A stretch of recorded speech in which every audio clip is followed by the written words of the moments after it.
தேவனால் பயன்படுத்தப்பட்ட பாத்திரம்.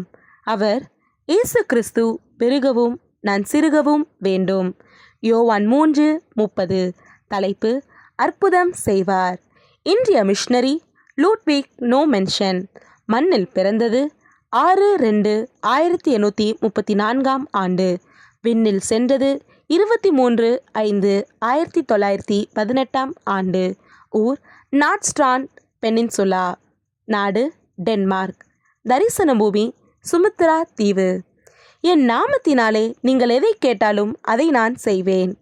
20 வயதான லூட்விக் கால் உடைந்த நிலையில் படுக்கையில் படுத்திருந்தார். மேற்கண்ட வசனத்தை மீண்டும் மீண்டும் படித்தார். மிகவும் சோகமான குரலில் தன் தாயை அழைத்தார்.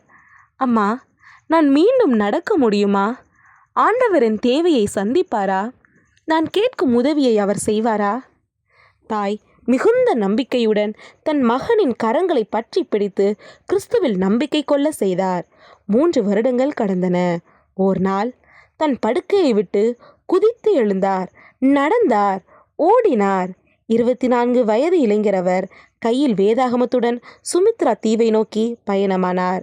இதுவரை கிறிஸ்து யார் என்பதையே அறியாத மக்களுக்கு தன் வாழ்வில் நடந்த அற்புதங்களை எடுத்து கூற மாபெரும் மிஷனரியாக சென்றார். பேபாக் என்ற மக்கள் கூட்டம். பல இடையூறுகளின் மத்தியில் பொறுமையுடன் அவர்களுக்கு கிறிஸ்துவை பிரசங்கித்தார். அவர்கள் மொழியிலேயே வேதாகமத்தை மொழிபெயர்க்க ஆரம்பித்தார். 1862 ஆண்டு அங்கு ஊழியத்தை ஆரம்பித்த அவர் 1876 வருடம் 2000 ஆத்துமாக்களை ஆதாயம் செய்தார். 1878 ஆண்டு புதிய ஏற்பாட்டை பேபாக் மொழியில் வெளியிட்டார். பெரும் புதையலை பெற்றுக்கொண்ட மகிழ்ச்சியில் மக்கள் அனுதினமும் கிறிஸ்துவுக்குள் வளர ஆரம்பித்தனர்.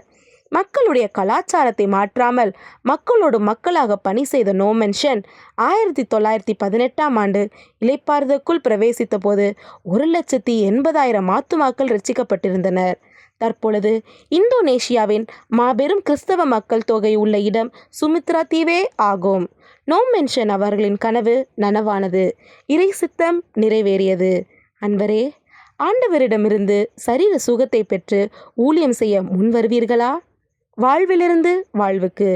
தேவ அன்பின் அனலில் வாழ பழகியவனை உலகத்தில் நெருப்புகள் ஒன்றும் செய்வதில்லை.